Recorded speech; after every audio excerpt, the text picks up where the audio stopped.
나는 행복한 사람입니다. 행복한 사람입니다. 아멘. 아멘. 성경은 하나님이 성경에 아브라함이나 이삭, 야곱을 볼 때 너는 행복자라고 표현하시거든요. 그러니까 하나님의 자녀들은 행복해야만 합니다. 살아계신 하나님 믿음으로 행복하시고요. 한번 고백하겠습니다. 예수님 안에 예수님 안에 나는 행복합니다. 나는 행복합니다. 예수님 안에 예수님 안에 나에게 기적이 일어납니다. 나에게 일어납니다. 아멘. 아멘. 이것이 여러분의 믿음의 고백입니다. 아멘. 믿음이 없이는 하나님을 기쁘시게 못하나니 하나님께 나아가는 자는 반드시 그가 살아계신 것과 그를 찾는 자들에게 상 주심을 믿어야 할지니라. 히브리서 10장 6절 말씀이었습니다. 아멘. 믿음으로 하나님을 기쁘게 하시고 감동한다고 합니다. 여러분의 믿음이 오늘 살아있어서 하나님을 감동시켜야 될 줄 믿습니다. 아멘. 누가 응답을 받냐고요? 누가 문제를 해결받냐고요? 누가 삶이 행복하냐고요? 하나님을 감동시키는 자가 응답과 축복과 삶이 행복한 거예요. 여러분의 믿음대로 되는 거예요. 여러분의 소원을 마음껏 아뢰시고 하나님 살아있다는 고백을 하시길 바랍니다. 아멘. 체험하셔야 돼요. 하나님 살아있는 거. 저는 늘 말씀드려요. 하나님이 살아있지 않으면 믿지 말라는 거예요. 왜 어리석게 믿어요? 하나님은 살아있고 창조주고 하나님은 모든 것보다 뛰어나시고 광대하시고 위대하다고 말씀하시는데 그 하나님을 친히 경험하지 못하고 믿지 못하면서 어떻게 신앙생활을 하겠냐고요. 그러면 뭐가 달라요? 세상 종교랑 다를 거 아무것도 없잖아요. 내가 그냥 위로받기를 원하고 그냥 덕을 쌓기를 원하고 이런 거 하려면 신앙 갖지 말라고 말합니다. 이건 죽은 신앙이에요. 이거 기복신앙이에요. 여러분 이런 거 갖지 말고 살아있는 하나님을 믿고 살아있는 하나님을 체험하며 신앙의 삶을 살아내다가 천국 가셔야만 합니다. 아멘. 그런 삶이 오늘도 돼야 될 줄 믿습니다. 따라하겠습니다. 야훼께로 돌아가자. 돌아가자. 아멘. 아멘. 올해 2023년 안에는요 하나님 안으로 돌아가서 그리고 예수 안에서 머무는 삶을 살고 성령 안에서 능력을 행하는 아름다운 삶을 살아내기를 축원합니다. 아멘. 한 남자가 있었습니다. 그는 젊을 때 허랑방탕한 삶을 살았어요. 몹시도 방탕한 생활을 살았습니다. 그리고 그는 독실한 크리스찬의 집안이었어요. 그러니까 어머니 모태신앙이었어요. 어머니가 그 아들이 방황하는 것이 너무 안타까워서 어머니가 눈물로 아들을 위하여 새벽마다 주일마다 매 예배 때마다 자녀를 위해 눈물로 기도했습니다. 하루는 그 아들이 술이 잔뜩 취해갖고 어머니가 새벽에 기도하는 성전에 찾아와 행패도 부렸어요. 하나님이 살아있기는 뭐가 있냐 라고 술주정도 부리고 행패도 서슴지 않는 그런 세상으로 말하자면 아주 몹쓸 자녀였고요. 망나니였습니다. 그런데 어머니가 병들어 이제 죽게 되었어요. 그 아들이 하나님 앞에 돌아오지 않는 그것을 보며 어머니가 더 안타까워서 육체에 병이 걸렸는데도 그 아들을 구원하고자 열심히 기도했습니다. 그리고 마지막 임종할 때 그때도 마찬가지 그 아들은 술이 코가 삐뚤어지러 먹어서 고주망태가 돼서 찾아왔어요.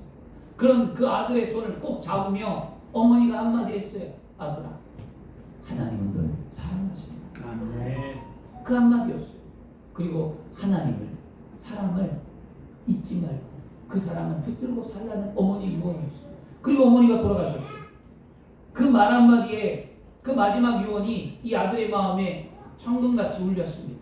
근데 아들이 뭐라고 얘기했냐면 하나님이 나를 사랑한다고? 하나님이 있기나 있나? 하나님이 정말 나를 사랑하나? 나 같은 죄인을 이 어머니 말도 안 듣고 이렇게 산 나를 사랑한다? 말도 안 돼. 거부했습니다. 그러다가 어머니의 낡은 성경책을 아들이 보게 되었어요. 그 낡은 성경책에 어머니가 밑줄을 거놨어요. 성경책들만. 그 성경책에 어머니가 밑줄을 거는 그 말씀 한 구절 한 구절을 그 아들이 읽다가 변화되었어요. 그리고 음식을 전폐하다시피 하며 며칠 동안 성경을 읽고 성경을 일독을 했습니다. 그리고 그때서야 어머니가 말씀의 의미를 깨닫고 하나님이 나를 사랑한다는 의미를 깨달아 회심하고 돌아왔습니다. 그리고 그 아들은 목사님이 되었어요. 그래서 지금까지 젊은 목회를 해서 많은 청소년들과 청년들을 하나님 앞에 이끌었습니다. 그거였어요. 방황하는 사람을 돌보지 못하고 방황하는 사람들을 헤아려 줄 수 없을 때, 기댈 수 없을 때 자신과 같이 아파하는 그들에게 똑같이 전해 주었습니다. 제가 청년 목회를 하는 이유가 있어요. 제가 뭐 어른 성도 목회를 안 하는 건 아니지만 여러분들과 같이 하면서 제 안에 그 사역단체를 만들고 홀리루트라는 거룩한 길이라는 거예요. 이건 거룩한 길이라는 에베소의 말씀을 통해로 세운 건데요. 그 거룩한 길이라는 예배자의 삶을 하는 다음 세대 사역을 하는 이유가 뭐냐면 제가 청소년 때 방황을 좀 했는데 제가 청소년 방황할 때 저를 붙들어 준 사람이 없었어요. 교회 목사님도 교회 담당 교사도 저를 누구도 거들떠보지 않았어요. 그리고 제가 교회 오는 것 자체를 싫어했어요.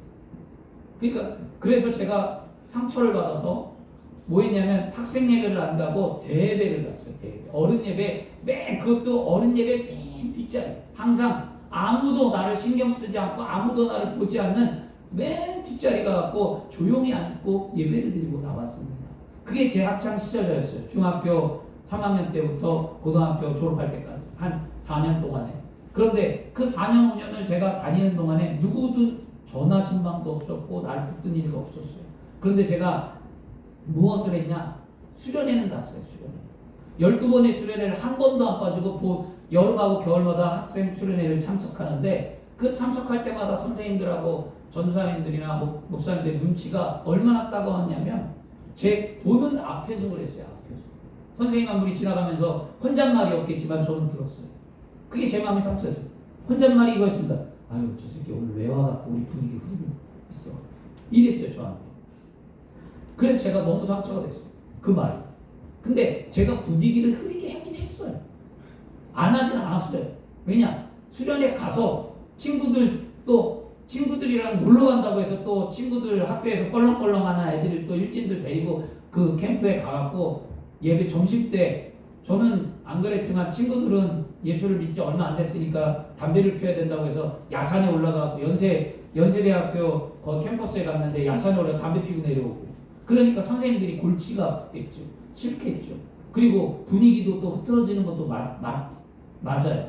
친구들이 문신도 하고 막 하니까 애들이 피해 다녀야 되고 은혜 못 받고 막 이런 것들이 있긴 있었습니다. 그런데 그런 것 때문에 저를 몰아세운 것이 저는 상처가 돼서 어렸을 때 방황하고 시간이 지나서 제가 주의 종이 된 다음에 이런 방황하는 청소년들, 청년들, 힘들어하는 아이들 찾아가서 도와줘야 되겠다 해서 사역단체를 만들었습니다. 진짜로 그런 아이들이 교회에 왔어요. 강릉에서 캠프를 갔는데 고등학교 3학년 아이들 6명 이제 고3 애들 데리고 가고 중등부 애들도 많은데 고3 아이들이 갔어요. 6명이. 근데 그 아이들이 다 강릉에서 노는 애들이었어요. 문신 막 그림 막 앞뒤로 다 그리고 막 이런 애들이었습니다. 그런 애들이 100명, 120명 아이들 캠프에 가니까 그 아이들 때문에 예배를 못 드리고 샤워장도 홍해가 갈라지듯이 그 아이들이 가면 홍해가 갈라지고 그러니까 그 아이들 때문에 안 된다고 저한테 연락이 온 거예요. 제가 캠프 주관자니까. 우리 교회 애들이었어요. 그래서 그 아이들을 설득했어요. 야 목사님이랑 밤에 야 너 니네 12시 넘어서 샤워해라. 애들 다 한 다음에 니네 때문에 애들이 힘들 때 물론 이해해. 그러면서 그 아이들을 설득하고 뭐 간다 그러고 막 화도 나고 그 아이들 그래서 저도 상처받았던 게 있어서 다독이고 그 다음에 기도하고 그 아이들과 함께 2박 3일을 헌신했습니다. 잠 저 2시간도 못 자는 것 같은데 밤에 씻기고 재우고 근데 그 아이들이 은혜를 받았어요 나중에. 그런 일들이 있었거든요. 여러분 우리는 야훼께로 돌아가면 하나님은 내 모습 있는 모습 그대로 받아주는 줄 믿습니다. 아멘. 내가 어떠한 모습을 살았든지 하나님 과거를 묻지 않아요. 여러분 그러므로 우리는 교회는 누구나 오는 거죠. 아멘. 누구는 와도 되고 안 와도 되고가 아니라 교회의 문은 누구든지 다 오는 거예요. 그러므로 여러분 세상에서 진짜 우리가 소외되고 힘들고 그런 자들을 교회로 이끄셔야만 합니다. 그들이 위로받아서 삶을 행복하게 사는 것. 물론 잘 사는 사람들도 오고 다 와야 되겠죠. 교회가 운영이 되려면 뭐 돈 많은 사람도 있고 부자도 있어야 되고 해야겠지만 하나님이 보내주신다면 사실 병들고 약하고 소외된 자들이 믿음 안에 사는 게 훨씬 더 맞아요. 아멘. 그런 자들 여러분 뒤돌아보시면서 그런 자들 야훼께로 인도하셔야 될 줄 믿습니다. 아멘. 우리는 죽으나 사나 우리는 하나님께로 돌아가야만 합니다. 아멘. 하나님은 세상에 누구보다도 우리를 사랑하십니다. 그 사랑의 증거가 독생자 예수 그리스도라는 거였어요. 예수 그리스도를 이 땅에 보내셔서 우리의 죄를 위하여 십자가에 피 흘려 죽게 하셨잖아요. 그리고 그 예수 그리스도가 사망 권세에 이기시고 부활하셨습니다. 왜냐? 우리를 천국으로 인도하기 위함입니다. 이것이 하나님의 사랑의 증거인 줄 믿습니다. 그러므로 우리는요, 하나님께 택한 백성이므로 하나님 앞에 예수 그리스도를 믿고 구원을 받아 하나님의 사랑을, 완전한 사랑을 이루시기를 축원합니다. 그리고 하나님은 절대로 택한 백성을 버리시는 분이 아니에요. 외면하지 않습니다. 여러분, 하나님은 돌아오길 기다립니다. 죄를 고백하고 하나님께 돌아오면 하나님의 그 크신 은혜와 사랑을 알게 되는데, 우리가 죄를 고백하지 않고 하나님께 돌아가지도 않으면서 우리는 자신의 삶에 대해서 한탄하고 원망하고 들어달라고 하고 해결해달라고 하잖아요. 그러니까 응답이 없는 거예요. 응답 받으시려면 먼저 우리는 철저하게 내 삶을 내려놓고 회개하며 하나님 앞에 돌아가야만 합니다. 그러면 여러분의 인생의 삶의 모든 문제는 다 해결받는 줄 믿습니다. 하나님, 우리가 그 사랑 안에 들어오기를 오늘도 기다리고 계신 줄 믿습니다. 그러므로 하나님께 돌아가기만 하면 우리의 삶의 모든 문제는 반드시 풀어집니다. 올 한해 하나님께로 돌아가리라고 다짐하시고 함께 하나님의 그늘 아래 살면서 행복한 한 해가 되기를 그리스도의 이름으로 축원합니다. 아멘. 우리가 지난 한 해도 우리는 코로나19로 인하여 어렵고 힘든 한 해를 보냈어요. 이제 여러분, 내일부터 마스크가 풀립니다. 교회는 자유롭게 하세요. 써도 되고 안 써도 되고, 이거는 자유롭게 하시길 바랍니다. 불편하면 안 쓰셔도 돼요. 안 쓴다고 뭐라고 할 사람 없어요. 내일부터 마스크가 병원과 관공서와 큰 지장이 있는 거 외에는 마스크가 풀려요. 다. 근데 자유롭게 쓰든 안 쓰든. 규제하는 데는 딱 몇 군데밖에 없더라고요. 읽어보니까. 여러분, 우리 교회도 마찬가지예요. 풀고 싶으면 풀고요, 쓰고 싶으면 쓰고 자유롭게 하세요. 그거 갖고 나무라지 않습니다. 그렇게 힘든 삶을 보냈는데요, 백신도 개발됐고 접종이 시작됐지만 아직도 우리는 끝나지 않은 터널 속에 놓여 있습니다. 그래서 교회도, 예배는 물론 모임도 많은 제한을 받고 지금까지 왔습니다. 이런 상황 속에서 생각나는 말이 뭐냐면 호세아 말씀이었어요. 호세아가 이스라엘 백성들이 외친 말은 야훼께로 돌아가자, 이 말씀이었습니다. 여러분, 힘들고 어려울수록 우리 그리스도인들은요, 바로 하나님의 약속의 말씀을 믿고 하나님께로 나와야만 합니다. 아멘. 하나님께로 돌아가야만 합니다. 아멘. 이것이 믿음이고 이것이 복음입니다. 여러분, 호세아는 바로 누구냐면 북왕국 이스라엘의 예언자였어요. 호세아가 누군가 좀 살펴볼 텐데요, 호세아는 기원 8세기 전에 이스라엘의 왕 여로보암 2세가 통치하던 시대에 하나님의 소명을 받고 예언을 활동을 한 선지자였습니다. 호세아는 다른 선지자들보다 조금 뚝뚝했는데요, 하나님의 부르심을 받을 때 그가 결혼한 여자가 고멜이었습니다. 그 고멜은 음란한 여자였어요. 그래서 그 고멜과 결혼을 하고 고멜의 음란하고 방탕한 삶을 사는 그 고멜을 하나님이 데려오게 하면서 하나님이 호세아에게 이스라엘의 백성의 예언을 해주셨어요. 좀 독특하죠? 그리고 그 호세아는 고멜과 결혼한 후 그녀가 자신을 품을 떠나 음행을 했을 때 하나님은 그녀를 다시 아내로 맞으면서 하나님은 내와 이와 같이 이스라엘 백성들을 사랑한다, 예언하라는 거였어요. 그 예언을 말씀에 순종해서 이 호세아는 개인적인 체험 속에 하나님과 이스라엘 백성들에게 관계를 바로 깨닫게 되었으며 이것이 예언의 핵심의 주제로 삼게 되었습니다. 여러분, 우리가 살아가는 삶 속에 우리가 체험하는 것들이 있잖아요. 개인적 신앙들. 이거 무시하면 안 됩니다. 아멘. 우리가 살아가는 개인적인 신앙의 체험들은요, 그것을 통해 하나님과의 나 사이의 관계를 바로 알 수 있는 거예요. 그 영적인 비유가 그 안에 담겨져 있는 거거든요.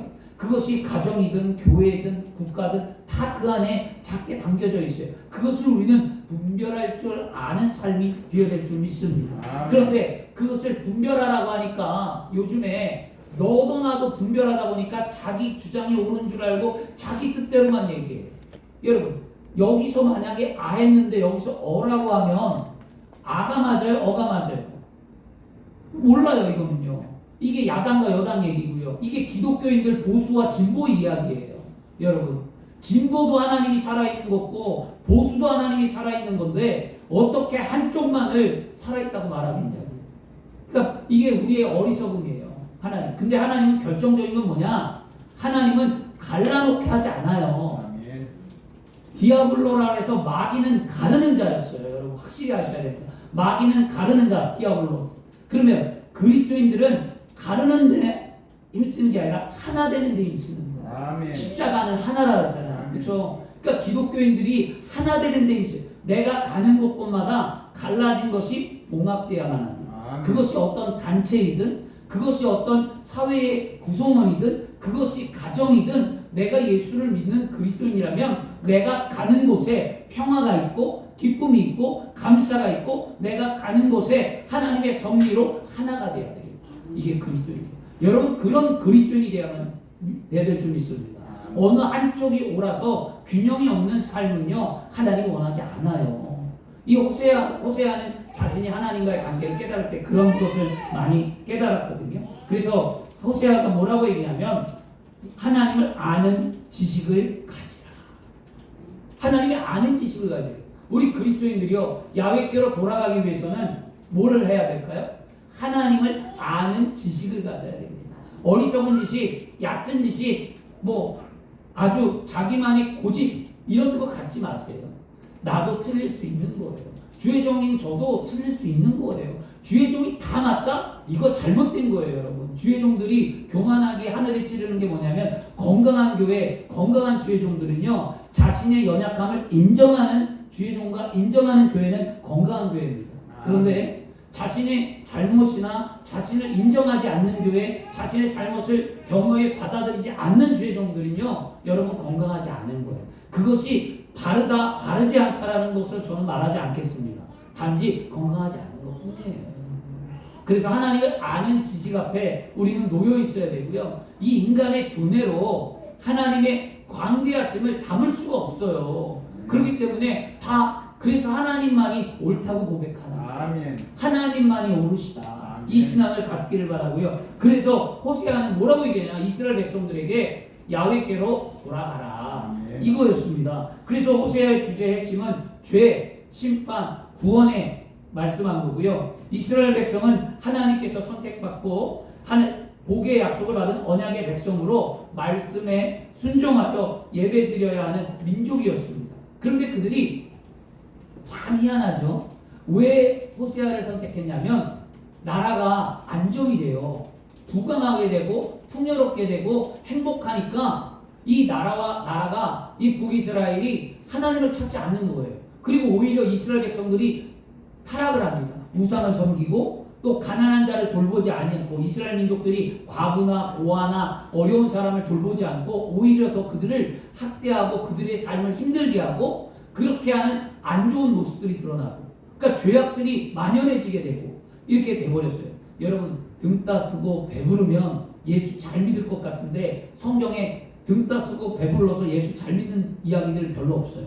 그리고 우리 그리스도인들도요 등 따쓰고 배부르고 환경이 나아지면 예수 정말 열심히 믿을 것 같은데 그렇게 믿는 분들 많지 않더라는 거예요. 물론 많지 않다고 해서 그것을 포기하는 게 아니라 여러분들이 그렇게 될 때 하늘의 복을 받고 정말 문제가 없고 삶이 행복하고 건강과 물질과 삶의 복을 받았을 때 그때 하나님을 더 생각하는 아름다운 성도가 되어야 될 줄 믿습니다. 아멘. 이때 쓰러진 거예요. 아멘. 이스라엘 백성들이 풍요로울 때 쓰러졌어요.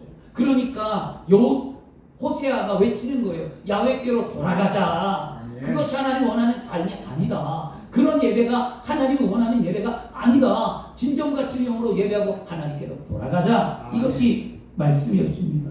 오늘 주 안에 사랑하는 여러분, 우리 입술을 통해서 주 안에서 하나님께로 돌아가자라고 외쳐야 될 줄 믿습니다. 아멘. 그런 기도하시길 바랍니다. 오늘 여호수아 6장 1절에 오라 우리가 야훼께로 돌아가자. 야훼께서 우리를 찢으셨으나 도로 낫게 하실 것이요 우리를 치셨으나 싸매어 주실 것임이라 라고 말씀하잖아요. 이 말씀은 하나님은 뭐냐? 범죄하는 백성들을 향하여 뭐 한다는 거예요? 징계도 하고 심판도 하신다는 거예요. 하나님 공의가 있어요. 사랑만 있지 않아요. 분명히 죄에 대해서 죄의 결과에 대해서 그 죄에 대해서는 반드시 우리에게 묻습니다. 여러분 물어요. 여러분 그거 착각하는 것도 있어요. 예수를 믿으면 모든 죄가 다 용서함 받았으니까 깨끗하다라고 얘기해요. 이거 틀린 얘기 아니에요. 깨끗하지만 성경의 한쪽 면에 가면 뭐라고 있냐면 죄의 결과에 대해서 반드시 묻는다라는 말씀도 있어요. 아멘. 여러분. 그러니까 죄 지은 삶을 살면 안 돼요. 그냥 예수 믿으니까 이게 가톨릭의 고해성사가 문제가 이거였어요. 가톨릭 고해성사 문제는요. 죄를 지면 신부님 나 죄 졌는데 용서해 주세요. 그러면 성부와 성자와 성령으로 너희 죄를 사하노라 끝났어. 그리고 또 죄를 져. 신부님 용서해. 이거 하나님 원하지 않습니다. 진짜 그리스도인들은요 다시는 그런 죄를 짓지 말아야만 합니다. 아멘. 왜냐? 하나님은 한번 용서해주고 난 이후에 똑같은 죄를 짓고 나면 언젠가 반드시 나에게 아무개야 딸아 아들아 너의 죄가 이만큼 되었구나. 이 죄에 대해서 너는 어떻게 하길 원하니 하고 물을 때 뭐라고 얘기할 거예요? 아 예수님 믿었으니까 나 그냥 깨끗이 용서해 주세요. 이렇게 얘기할 거예요? 여러분 그런 신앙 갖지 마시고요. 여러분 죄가 우리를 침범하지 않도록 우리는 거룩한 삶을 살아내야 될 줄 믿습니다. 그리스도인들이 잊어버리는 게 있어요. 한 번 구원은 영원한 것이라고 해서 죄를 지어도 괜찮다는 거였습니다. 절대 아니에요. 여러분 거룩한 삶을 날마다 사시기를 바랍니다. 그리고 야훼께서는 그럼에도 불구하고 사랑으로 회복해 주시는 게 하나님이라는 거죠. 그래서 오늘 그 말씀 가운데 야훼께로 돌아가라는 의미 가운데는요 세 가지가 담대합되어 있는데요. 하나는 뭐 첫째는 뭐냐면 따라하겠습니다. 거리의 개념. 야훼께로 돌아가자라는 의미는 거리를 말해요. 거리를. 그래서 어느 남미 선교사님의 이야기가 제 들은 이야기, 목사님의 이야기가 감동이 된 이야기가 있는데요. 남미에 선교사님이 예배를 드리는데 10시 예배였어요. 선교사님이. 그런데 10시 예배를 드리고 있는데 11시가 돼갖고 산 꼬차기에 사는 무리가 여러 명들이 11시 예배가 다 끝나는 무렵에 우르르 들어왔어요. 그러니까 예배가 드리다가 사람들이 우르르 들어오니까 이 선교사님이 당황하셨고 예배가 제대로 되지 못한 거였어요. 신경이 쓰이겠죠. 사람들이 우르르 들어오는데 말씀 전하는데. 그러니까 목사님이 당황하신 거예요. 예배가 끝났습니다. 그러고 난 다음에 그 사람들에게 불러다 놓고 이야기했어요. 좀 핀잔들 하신 것 같아요. 아니 오려면 일찍 오지 왜 예배 시간에 늦게 와갖고 다른 성도들을 방해하고 예배를 드리는 게 힘들게 하냐. 다음부터 10시 예배면 좀 일찍 와라. 이렇게 권면하고 말해줬어요. 그런데 그 산 꼭대기에서 오는 분 중에 한 분이 그랬어요. 목사님, 산 꼭대기에서 오려면 8시간이 걸리기 때문에 10시 예배에 참석하기 위해서는 매주 새벽 2시에 내려와야 합니다. 그런데 어젯밤 폭우로 계곡에 다리가 없어져서 다른 길로 오다 보니 1시간이 늦었습니다. 정말 죄송합니다. 목사님 다음부터는 예배에 늦는 일이 없도록 하겠습니다. 이런 이야기였어요. 그러자 이 이야기를 듣는 순간 이 선교사님 목사님은 땅에 주저앉고 눈물로 하나님께 회개하고 기도했습니다. 선교사님이 자신이 행복이 너무나 부끄러웠고 자신의 예배하는 삶이 그들에 비해 너무 부끄러웠다는 것입니다. 주 안에 사랑하는 여러분, 우리는 지금 어떤 예배를 드리고 계십니까? 우리 얼마나 편안한 삶의 예배를 드리고 있습니까? 선교지에서는 예배를 그렇게 드려요. 막 산을 넘고 강을 건너고 예배에 주일 한 번 드리기 위해 그랬다는 거예요. 한국교회가 부흥할 때가 언제인 줄 아십니까? 한국교회가 부흥할 때가 70년대 80년대 부흥했습니다. 한국교회가 왜 부흥했습니까? 바로 그거였죠. 여의도 순복음교회였습니다. 여의도 순복음교회 한국교회 경제와 같이 부흥했는데 부흥한 원인이 뭐냐? 여의도 순복음교회를 가려면 1시간이고 2시간이고 왔다는 거였어요. 저도 교회를 어머니 붙잡고 여의도 갈 때 버스를 2번 갈아탔고요. 교구버스 없을 때 여의도를 갈 때 제 기억에 아버지랑 어머니랑 그 다음에 가족들과 함께 가는데 가는 데만 1시간 20분 걸렸어요. 그 예배 한 번 드리려고. 그 예배 한 번 드리고 또 가는데 1시간 20분이에요. 버스를 2번 타야 됩니다. 그렇게 해서 그 여의도를 다닌 기억이 있습니다. 그때는 수많은 사람들이 예배가 사모하며 질리지 않는다 그러고 말씀을 1시간을 하든 2시간 하든 은혜를 받았는데 지금은 어떤 줄 아십니까? 예배가 불편하대요. 목사님 여기 기도초 세워주세요. 여의도에 교회가 있는데 여의도 교회가 있는데 다리 하나만 건너면 마포인데 마포에 기도초가 있어요.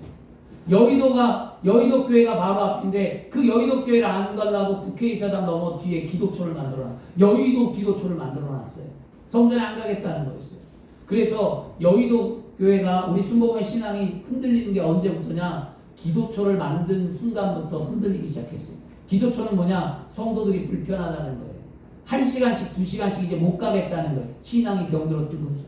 기도초를 곳곳에 만든 이후부터 여의도 신앙이 죽었어요. 그 전에는 열심을 가졌어요. 여러분, 기도할 수 있는 게 감사하셔야 됩니다. 아멘. 여러분, 어떤 시간이 있든 어떤 거리의 개념이 있든 하나님을 만나러 나오는 것만큼 내 생애에 가장 큰 축복이요 감사요 은혜가 있음을 알아야 될 줄 믿습니다. 예배는 신앙의 출발입니다. 예배의 삶의 우선순위에 두는 것, 하나님을 사랑하는 표현이자 인생의 행복입니다. 예배는 하나님의 임재하심을 맛보며 그 영광의 능력을 덧입는 시간입니다. 요한복음 4장 24절로 하나님은 영이시니 예배하는 자가 영과 진리로 예배할지니라. 그러므로 여러분, 이 세상을 능히 살아갈 능력을 공급받는 이 시간, 그리고 죄와 싸워 이길 수 있는 이 시간, 그리고 피곤해 지치고 힘들고 상처받는 삶의 위로를 받을 수 있는 이 시간, 이것이 내 삶의 영광과 기쁨과 축복입니다. 그래서 하나님께로 돌아가자라는 거죠. 야훼께로 돌아가자라는 것은 거리의 개념이잖아요. 모세를 생각해 보세요. 모세가 출애굽기 3장에 하나님을 만날 때 뭐라고 얘기합니까? 떨기나무에 불이 붙었습니다. 떨기나무를 타는 것을 보고 모세가 한 걸음 더 갈 때에 하나님이 모세를 불렀습니다. 하나님과의 거리가 좁혀질 때에 모세가 하나님을 만난 거예요. 여러분의 인생 가운데 하나님과의 거리가 가까울수록 은혜가 있고 축복이 있고 그 삶이 행복한 줄 믿습니다. 하나님과의 거리를 좁히는 한 해가 되어야 될 줄 믿습니다. 두 번째, 야훼께 돌아가자라는 의미 안에는요, 어떤 것이 담겨있냐? 따라하겠습니다. 시간의 개념. 아멘. 시간이 개념에 담겨있는데요, 하나님의 음성이 더 이상 여러분 들리지 않습니까? 설교 말씀이 더 이상 은혜가 되지 않습니까? 감사보다 불평으로, 사랑과 용서보다는 미움과 비난으로 여러분 가득 차 있습니까? 아니면 여러분이 세상의 쾌락으로, 술과 담배와 이런 것들로 여러분 세상의 쾌락으로 하나님과 멀어지셨습니까? 지금이라도, 이제라도 주님께 돌아오시길 바랍니다. 그러므로 오늘 이 자리에 있는 여러분들은 주님께 돌아온 줄 믿습니다. 아멘. 우리 주님은 우리의 실수와 죄를 탓하지 않으세요. 그러나 분명히 죄에 대해서 물으신다는 것을 기억하시길 바랍니다. 요한일서 2장 12절에 야훼의 말씀에 너희는 이제라도 금식하고 울며 통회하고 마음을 다하여 내게로 돌아오라 라고 말씀합니다. 더 늦기 전에 이제라도, 지금 말씀을 듣는 여러분, 야훼께로 돌아가기를 축원합니다. 고린도후서 6장 2절에도 이르시되 내가 은혜 받을 때에 너희에게 듣고 구원의 날에 너를 도왔다 하셨으니 보라 지금은 은혜 받을 만한 때요 보라 지금은 구원의 날이도다. 복음서를 보면요, 복음서 4복음서를 보면 예수님께서 공생애를 시작하는 기간 동안에 병자를 고치실 때 나중에 고친 적이 없어요. 지금 고쳤어요. 말씀을 듣고 은혜를 알고 고침을 받기를 원하는 자 내 믿음대로 될지어다 하면서 지금 즉시로 고쳤다는 거였습니다. 그러면 지금 은혜 받을 때인 줄 믿습니다. 지금 구원 받을 때인 줄 믿습니다. 지금이 바로 살아계신 하나님을 만나고 체험하는 귀한 시간인 줄 믿습니다. 주 안에 사랑하는 성도 여러분, 나중은 없습니다. 사람들은 말합니다. 항상 나중에 해야 된다라고 생각합니다. 나중은 없어요. 우리 안수 집사님, 권사님 돌아가시면서 이제 자녀들도 많이 울고 했을 때 장례에서 그런 얘기를 보는 거예요. 제가 봤는데 다 후회해요. 안수 집사님 55년 사셨어요. 권사님이랑. 그리고 말씀합니다. 이렇게 제가 임종을 지켜드렸는데, 임종을 다 지켜드리고 그 구급 때 오는 것까지 다 보고 했는데 이렇게 덧없나? 이렇게 인생이 헛되나? 그래서 헛되다고 말씀해 드렸어요.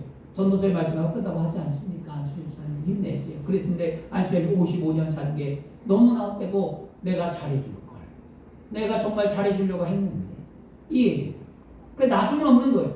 그래서 안수 집사님 나중은 없잖아요. 자녀들에게 말하세요. 나중은 없다. 자녀들도 후회하고 눈물을 흘리고 저는 수많은 장례를 치러 봤습니다. 많은 장례를 볼 때마다 눈물 흘리고 애통하고 통회하는 거 다 봅니다. 근데 뭐라고 해요? 나중은 없어요. 지금 잘해야죠. 지금 살아있는 부모에게 잘하고 지금 살아있을 때 예수 잘 믿고 천국 가야 되고 지금 믿음의 삶을 잘 살아야 되는데 나중에 안 돼. 나중에 다. 나중에 예배할게요. 나중에 전도할게요. 나중에 봉사할게요. 나중에 요도할게요. 나중에 목사님 할게요. 전부 다 그래요. 나중은 없어요. 언제까지 나중인가요? 따라하겠습니다. 지금 하겠습니다. 지금 하겠습니다. 아멘. 아멘. 여러분 지금 믿음의 삶을 사세요. 아멘. 지금 효도의 삶을 사세요. 아멘. 지금 물질의 삶을 심으세요. 아멘. 지금 구원의 능력을 베푸며 세상에 복음을 증거하는 그리스도인의 삶을 사세요. 아멘. 나중은 없습니다. 언제까지 건강하실 거예요? 언제까지 내 시간이 놓여 있다고 말할 거예요? 아니에요, 여러분. 없어요. 여러분 오늘 하루만 산다는 생각으로 믿음의 삶을 살 때 그게 진짜 신앙이에요. 아멘. 내일 기도하면 되지. 내일 좀 회사에 출근하면 되지. 내일 여보 내일 할게. 저도 핑계는 돼요 아내에게. 근데 제가 갔다 와서 깨달은 게 나중은 없겠다. 나중은 그런 마음을 좀 가졌습니다. 후회하지 말고 지금 행하기를 축원합니다. 아멘. 마지막은 여러분 뭐라고 말하냐면 셋째는요. 하나님과 나의 뭐냐면 관계 회복의 의미가 담겨 있어요. 관계. 야훼께로 돌아가자라는 의미는 하나님과 나의 관계성의 회복을 말해주고 있는 거였어요. 영국의 한 신문사에 영국의 끝에서 런던까지 항상 가장 빠른 속도로 가는 방법이 무엇인가를 신문에 냈어요. 신문에 공고를 하고 상금을 넣었어요. 어떻게 하면 영국의 끝에서 끝까지 가장 빠르게 가겠는가 이걸 내라는 거였어요. 상금을 걸고. 그랬더니 뭐 비행기, 자동차, 과학, 수학, 그 다음에 아주 특별한 이야기들이 막 쏟아졌습니다. 신문사로. 그것을 분별하는데 발표가 됐어요. 상금을 받은 사람이. 그래서 사람들이 궁금했습니다. 아니 가장 빠른 게 뭐지? 그리고 딱 봤어요. 그랬더니 정답이 뭐냐면 사랑하는 사람과 함께 가는 거. 아멘. 이게 정답이었어요. 신문사에서. 그렇습니다. 사랑하는 사람과 여행을 하면은요. 여러분 어떤 길을 가더라도 지루하지 않습니다. 사랑하는 사람과 함께하면 즐겁고 시간이 아쉬울 정도로 너무 빨리 가는 거예요. 그게 집중이에요. 사랑하면 집중하게 돼 있어요. 사랑하는 시선, 눈을 바라보게 되어 있는 거예요. 여러분 아내와 남편이 사랑하지 않으면 쳐다보지도 않아요. 관심도 없어요. 그리고 같이 있으면 시간 가기 지루하다라고 얘기해요. 재미없다라고 얘기해요. 이렇게 말하죠. 자녀와도 마찬가지입니다. 이 부모는 내리사랑이니까 자녀를 사랑하겠죠. 근데 자녀가 부모를 사랑하지 않으면 자녀와 부모가 있는데 어색해. 뭔가 모르게 어색하고 자녀가 힘들어하고 막 이럽니다. 이게 뭘까요? 사랑의 개념이 떨어졌기 때문이에요. 그건 정답이에요. 근데 사랑이 있고 불꽃이 튀어나요. 여러분 연애할 때 생각해보고 젊었을 때 생각해보고 사랑할 때 다 따집니까? 앞뒤 좌우 안 따지잖아요. 주님 사랑하는 믿음이 바로 그런 거예요. 신앙이 바로 그런 거예요. 하나님께로 올해 2023년 돌아가는 것은요. 하나님만을 바라보는 시선이 되어야 될 줄 믿습니다. 아멘. 하나님과의 관계가 회복되어야 될 줄 믿습니다. 아멘. 어떠한 것보다도 뜨겁게 열정적으로 그 주님만을 사랑하고 주님 손 꼭 붙들고 인생을 살아가야 될 줄 믿습니다. 아멘. 그래야 행복한 거예요. 아멘. 어느 때 주님 손 놓았다가 내가 기분 좋으면 잡았다가 이거 아니잖아요. 기분 좋으면 스킨십 했다가 기분 나쁘면 안 하고 이게 아니라 늘 한결같은 아멘. 이런 삶을 살아낼 때 은혜가 임하는 줄 믿습니다. 아멘. 요한복음 15장 5절과 6절에도 나는 포도나무에 너는 가지라 그가 내 안에 내가 그 안에 거하면 사람이 열매를 많이 맺나니 나를 떠나서는 너희가 아무것도 할 수 없습니다. 사람이 내 안에 거하지 아니하면 가지처럼 밖에 버려져 마르나니 사람들이 그것을 모아다가 불에 던져 사르리라. 우리 그리스도인들은 분명히 알아야만 합니다. 야훼의 관계가 깨어지면 다른 관계들, 부부관계, 사람과의 관계, 친구야 자식과의 관계, 인간관계 다 깨져요. 여러분 이건 변함없는 거예요. 아니 목사님 왜 깨져요? 안 깨질 수도 있죠. 여러분 그렇게 알았죠? 분명한 것은 깨어져요. 왜냐? 성경은 분명히 말합니다. 사랑하는 자여 내 영혼이 잘된 같이 범사가 잘되고 강건한다고 그랬지. 영혼이 잘되지 않았는데 어떻게 범사가 잘되고 강건하겠냐고요. 믿는 자들 입에서 그리스도인들 입에서 영혼이 잘되지 않았는데도 범사가 잘되고 강건한다고 말한다면 그 신앙 잘못된 거예요. 반드시 깨어지게 되어 있어요. 왜? 영혼이 잘되지 않았는데 하나님 그런 하나님 아니에요. 하나님이 하나님이 약속의 말씀을 행하시는 하나님입니다. 하나님의 약속의 말씀은 1.1획도 변함이 없는 살아있는 능력의 말씀입니다. 그렇다면 말씀을 믿는다면 말씀이 그렇게 우리에게 가르쳐주고 있다면 우리는 말씀대로 삶을 살아내야 될 줄 믿습니다. 우리 인생의 가장 위대한 것은 힘써 야훼를 아는 것. 그 모든 것 알고자 하나님께로 돌아가야 할 줄 믿습니다. 이것이 호세아의 외침이었습니다. 오늘 결론입니다. 이처럼 우리가 하나님께로 돌아가기 위해 거리와 시간과 관계를 회복하면 우리에게 놀라운 은혜와 축복이 있는데 결론은 뭐냐? 호세아 6장 2절과 3절에 말씀하기를 2절에는 야훼께서 이틀 후에 우리를 살리며 셋째 날에 우리를 일으키시니 우리가 그의 앞에 살리라. 뭡니까? 우리가 하나님과의 관계가 회복되면 하나님은 우리를 따라가겠습니다. 살려주십니다. 아멘. 살려주신대요. 죽음에서 살려주시고요, 가난 속에서 살려주시고요, 병든 육체에서 살려주시고요, 외롭고 지친 인생 가운데 살려주시고요, 하나님 우리를 살려주신다는 것이죠. 집 나간 탕자의 비유가 성경에 나오죠. 그 탕자가 뉘우치고 돌아올 때 아버지가 어떻게 했습니까? 그를 용서해 주시고 그 아들의 탕자의 신분을 회복시켰다.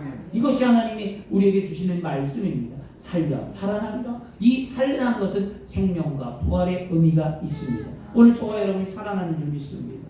호세아 6장 3절에 말씀합니다. 그러므로 우리가 야훼를 알자. 힘써 야훼를 알자. 그에게 나타나시면 새벽빛같이 어김없나니 비와 같이 땅을 적시는 늦은 비와 같이 우리에게 임하시리라. 살리는 것과 더불어 하나님은 우리에게 은혜를 베풀어 주시겠다고 말씀합니다. 하나님께로 돌아가면 내 영혼이 살아나고 하나님이 나에게 은혜를 베풀어 주신다. 따라하겠습니다. 하나님이 나에게 은혜를 베풀어 주신다. 아멘. 자유롭고 풍요로운 삶이라 하더라도요, 하나님을 떠난 인생은 영적으로 메마르고 피폐한 삶을 살아가는 거예요. 오직 하나님께로 돌아갈 때 새벽 빛같이, 여러분 늦은 비와 같이 이 일정에게 그리고 풍성한 은혜를 우리에게 약속해 준 줄 믿습니다. 요한복음 4장의 수가성 여인을 보세요. 수가성 여인을 찾아오셔서 영원히 목마르지 않는 생명수를 허락하셨잖아요. 주께서 오늘 목마른 인생을 초대하셨습니다. 그리고 영원한 생명수를 권면하시며 말씀을 통해 우리에게 먹이셨습니다.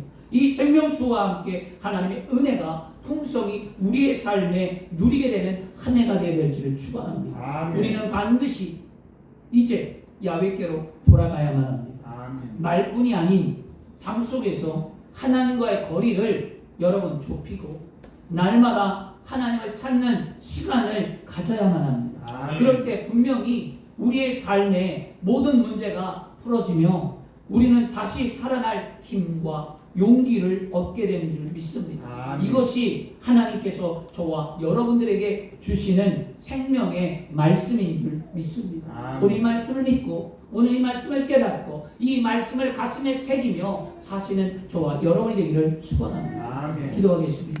좋으신 아버지 하나님,